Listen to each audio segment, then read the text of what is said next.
আমরা এই ভিডিওতে একটি স্পেশাল ব্যাটারি তৈরি করা শিখব। ব্যাটারিটি এই অর্থেই স্পেশাল, এর সাথে রয়েছে একটি ডিসপ্লে যার সাহায্যে ব্যাটারিতে কতটুকু চার্জ রয়েছে বা কখন চার্জ হচ্ছে সেই চার্জের পরিমাণটা কি আপনি ডিসপ্লেতে দেখতে পাবেন যে আপনার ব্যাটারির বর্তমান অবস্থান কত ভোল্টে রয়েছে। এটা আপনি যখন তখন চাইলে একটি সুইচ অন অফ এর মাধ্যমে কিন্তু আপনি জানতে পারছেন। আমাদের অনেক সময় এরকম একটি অবস্থার সম্মুখীন হতে হয় যখন আমাদের কাছে অটো চার্জার বা auto cut off charger system না থাকে, তখন কিন্তু আমরা নরমাল অ্যাডাপ্টারের মাধ্যমে আমাদের ব্যাটারিগুলোকে চার্জ করে থাকি। এই ক্ষেত্রে কিন্তু আমরা জানতে পারি না যে আমাদের ব্যাটারিটি কি ফুল চার্জ হয়েছে কি হয়নি। তো এই ক্ষেত্রে কিন্তু আমাদের ব্যাটারিটি ওভার চার্জের কারণে, অর্থাৎ ওভার প্রোটেকশন না থাকার কারণে কিন্তু আমাদের ব্যাটারিগুলো নষ্ট হয়ে যেতে পারে। তো সেটারও একটা প্রোটেকশন হচ্ছে, এর কারণ হচ্ছে যে আমরা যেহেতু ডিসপ্লে লাগিয়েছি, সেই ডিসপ্লেতে আমরা দেখে নিতে পারবো যে আমাদের কাঙ্ক্ষিত ভোল্টেজ কি সেটা অতিরিক্ত হয়ে যাচ্ছে কিনা। তো যখনই কিনা আমাদের 12 ভোল্টের ব্যাটারি আমরা 12 ভোল্ট হয়ে গেছে, তখন আমরা চাইলে অ্যাডাপ্টারটি খুলে নিতে পারছি। বা আমরা একটা সময় ব্যবহার করছি, সেই মুহূর্তে যদি দেখতে পাই যে আমাদের ব্যাটারিটা এখন লো ভোল্টেজে চলে আসছে, তখন আমরা চাইলে আমাদের লোডকে আমরা কানেকশন থেকে বন্ধ করে দিতে পারি। তো এই সমস্ত দিক থেকেই আমি বলব আমাদের এই ব্যাটারিটি আসলে একটি স্পেশাল ব্যাটারি হতে যাচ্ছে আপনাদের জন্য। আশা করছি যাদের কাছে অটো কাট অফ চার্জার নেই তাদের জন্য এই ব্যাটারি তৈরির যে টেকনিকটি আছে এটি অনেক বেশি উপকারে আসবে। আমি এই ক্ষেত্রে 18650 ব্যাটারি ব্যবহার করে একটি ব্যাটারি প্যাক তৈরি করে নিচ্ছি। তবে আপনারা চাইলে যেকোনো ব্যাটারি ব্যবহার করতে পারেন। তবে বড় ব্যাটারি অর্থাৎ 15 এম্পিয়ারের উপরে যদি কোনো ব্যাটারি হয়, সেক্ষেত্রে অবশ্যই আপনার যে ভোল্ট মিটারটি রয়েছে সেটি উচ্চ ধারণ ক্ষমতা সম্পন্ন কোনো মিটার এখানে ব্যবহার করতে হবে। আমি 9টি 18650 ব্যাটারি ব্যবহার করে এই ব্যাটারি প্যাকটি তৈরি করে নিচ্ছি। তার জন্য আমার 18টি ব্যাটারি হোল্ডারের প্রয়োজন হবে। তবে আপনারা চাইলে গ্লু গান বা ডাবল সাইড ট্যাপের সাহায্যেও কিন্তু 9টি ব্যাটারিকে একত্রে সংযোগ করে নিতে পারবেন।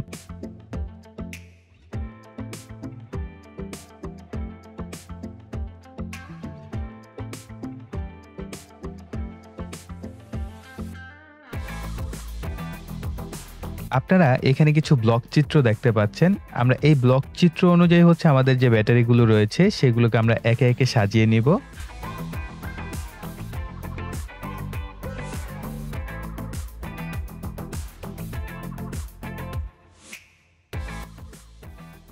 সোল্ডারিং করার জন্য আপনাদের জন্য আমি একটি ডায়াগ্রাম আপনাদেরকে সরাসরি দেখাচ্ছি। সো এই ডায়াগ্রাম অনুযায়ী হচ্ছে আপনারা আপনাদের যে ব্যাটারিগুলোর পজিটিভ নেগেটিভ টার্মিনালগুলো আছে এই ফরম্যাট অনুযায়ী সোল্ডার করে নেবেন।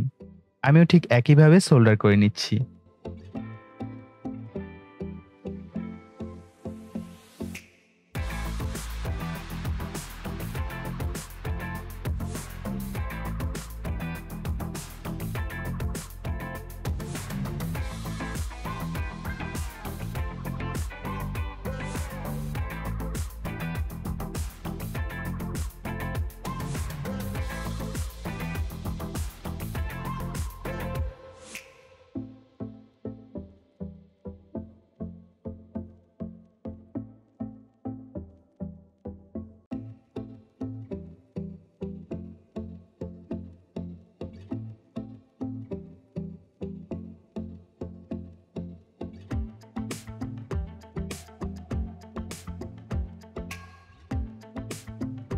তো এটি হচ্ছে একটি 3S BMS, এর সর্বোচ্চ এম্পিয়ার ধারণ ক্ষমতা হচ্ছে 25 এম্পিয়ারের মতো।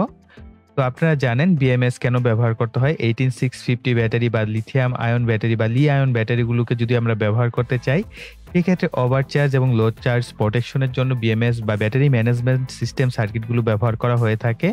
তো আমি এই কারণে এই BMSটি ব্যবহার করছি এবং এটাকে ব্যবহার করার জন্য আমরা 4টি প্রান্তে 4টি তারকে সোল্ডার করে নিব। অবশ্যই 0 ভোল্টকে আমরা গ্রাউন্ড অথবা নেগেটিভ প্রান্ত হিসেবে এখানে আমরা একটা কালো তারকে সোল্ডার করে নিব।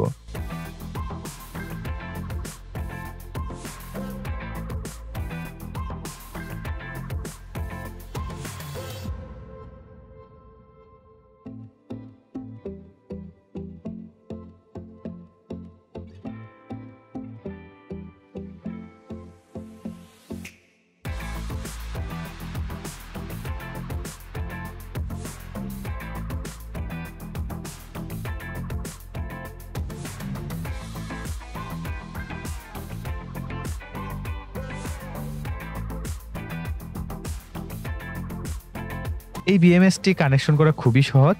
তো আমরা এই ব্যাটারি প্যাকের যে নেগেটিভ প্রান্ত রয়েছে অর্থাৎ কালো তার সংযোগ করা, এটার সাথে আমাদের যে BMS এর আমরা কালো তার সংযোগ করেছি 0 ভোল্টের বা গ্রাউন্ডের, সেটার সাথে আমরা সোল্ডার করে নিব। এরপর বাকি যে 3টি তার থাকলো, এই 3টি তারকে আমরা আমাদের বরাবর যে ব্যাটারিগুলো থাকবে সেগুলোর সাথে সোল্ডার করে নিব। তো খুবই সিম্পল প্রসেস ব্যাটারির সাথে এই BMS টিকে সংযোগ করা।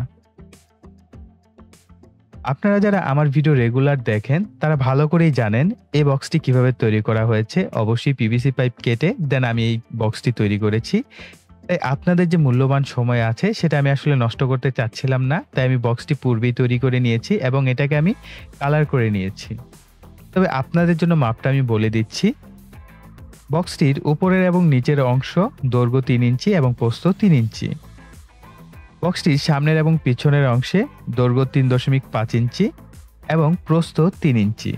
দুই পাশে 3.5 ইঞ্চি দৈর্ঘ্য এবং প্রস্থ হচ্ছে 3 ইঞ্চির কিছুটা কম। তো এখন আপনারা নিজেরাই এই ধরনের বক্স চাইলে তৈরি করে নিতে পারবেন। এখন আমাদের প্রয়োজন হবে ডিসি পাওয়ার সকেট একটি, এই ধরনের সুইচ একটি, মিনি ভোল্ট মিটার বা মিনি ডিসি ভোল্ট মিটার প্রয়োজন হবে একটি। আমি ডিসি সকেট, সুইচ এবং মিটারকে যথাস্থানে বসিয়ে নিচ্ছি।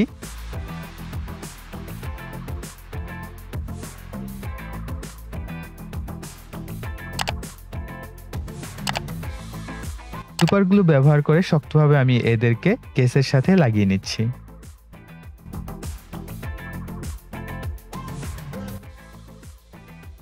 এরপর সুইচের এক প্রান্তে একটি লাল তারকে আমরা সোল্ডার করে নিব।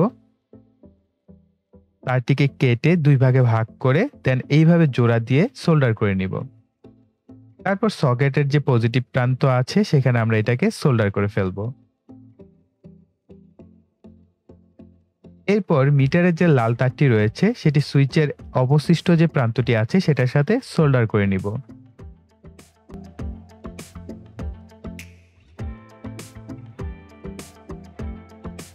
আর মিটারের যে কালো তারটি আছে সেটা সকেটের যে নেগেটিভ প্রান্ত রয়েছে সেখানে সোল্ডার করে দিব।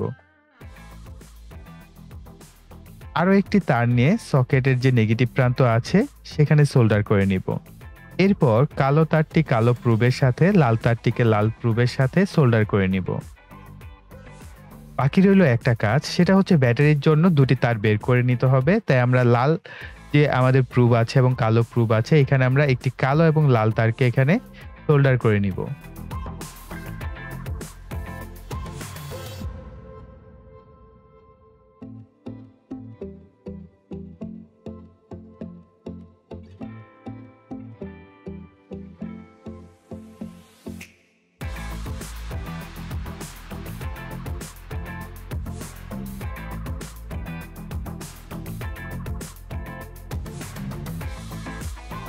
এখন কালো তারটিকে আমরা BMS এর যে P- আছে এটার সাথে সোল্ডার করব এবং লাল তারটিকে আমরা আমাদের BMS এর P+ এর সাথে সোল্ডার করে নিব।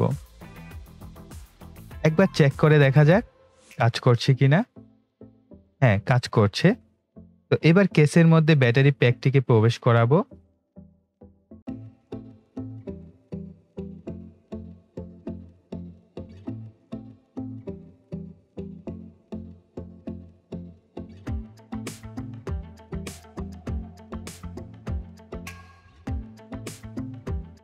মিটারের সাহায্যে চেক করে দেখব যে প্রুবগুলোতে আমাদের ভোল্টেজ পাওয়া যাচ্ছে কিনা।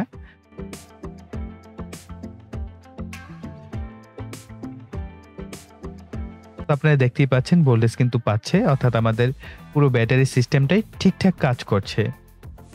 এবার উপরের অংশটিকে আমরা শক্তভাবে লাগিয়ে নিব। প্রথমে আমি সুপার গ্লু ব্যবহার করেছি, এরপর আমি গ্লু গানের সাহায্যে শক্তভাবে আমরা উপরের অংশটাকে লাগিয়ে নিয়েছি।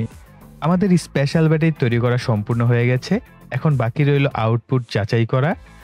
আমি একটি ডিসি ল্যাম্প এবং ক্যাবিনেট ফ্যানের সাহায্যে চেক করে দেখব যে আমাদের আসলে ব্যাটারিটি ঠিকঠাক কাজ করছে কিনা।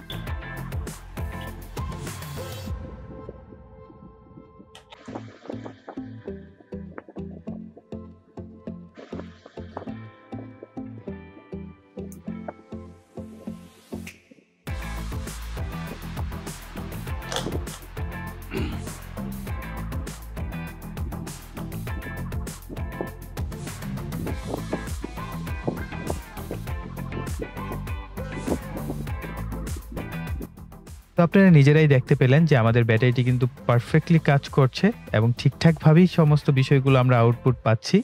আমি আমার এই স্পেশাল ব্যাটারিটিকে চার্জ দেওয়ার জন্য আমি আমার একটি স্পেশাল চার্জারই ব্যবহার করব। সো আপনারা যারা কিনা এখন এই চার্জার তৈরির ভিডিওটি দেখেননি, তারা অবশ্যই দেখে নিবেন। এটা কিন্তু অনেক ইম্পোর্টেন্ট একটা ভিডিও।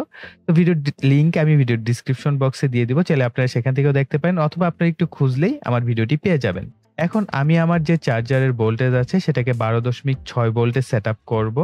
কেননা বর্তমানে সকল অ্যাডাপ্টারের ভোল্টেজ আমি দেখতে পাচ্ছি 12.2 ভোল্ট বা 12.4 ভোল্ট বা 12.6 ভোল্টের মধ্যে রাখা হয়। হয়তোবা এই ভোল্টেজে ব্যাটারির লাইফ টাইম বেড়ে যায় বা ব্যাটারিগুলো ভালো থাকে, সেজন্য হয়তোবা এই ভোল্টেজ লেভেলটাই বেশিরভাগ ক্ষেত্রে সেটআপ করা হয়। তো যাই হোক, আমি 12.6 ভোল্ট সেট করে আমি আমাদের যে ব্যাটারি প্যাকটি আছে সেটাকে চার্জে দিব। তো ব্যাটারিটি চার্জ হতে থাক আর আমাদের ভিডিওর একেবারেই আমরা শেষ পর্যায়ে। আশা করি আপনাদের এই ধরনের ভিডিওগুলো ভালো লাগে। তো ভালো লাগলে অবশ্যই কষ্ট করে একটু কমেন্ট করবেন এবং আমাদের ভিডিওগুলোতে একটু লাইক দিবেন। তাহলে আমাদের উৎসাহ অনেক বেশি বেড়ে যায় যে আসলে এই ধরনের আরো ইনোভেটিভ বা আরো নতুনত্ব কোনো ভিডিও আপনাদের জন্য নিয়ে আসতে পারি কিনা তার জন্য। তো তার জন্য অবশ্যই প্লিজ লাইক, কমেন্ট এবং শেয়ার করবেন। আর যারা এখনো চ্যানেলটিকে সাবস্ক্রাইব করেননি, এরকম নিত্য নতুন ভিডিও পাওয়ার জন্য এবং এই ভিডিওগুলোর নোটিফিকেশন পাওয়ার জন্য অবশ্যই চ্যানেলটিকে সাবস্ক্রাইব করে পাশের বেল বাটনটি অ্যাক্টিভ করে রাখবেন। সো এই বলে এখানে বিদায় নিব। সকলে ভালো থাকবেন, সুস্থ থাকবেন। টাটা।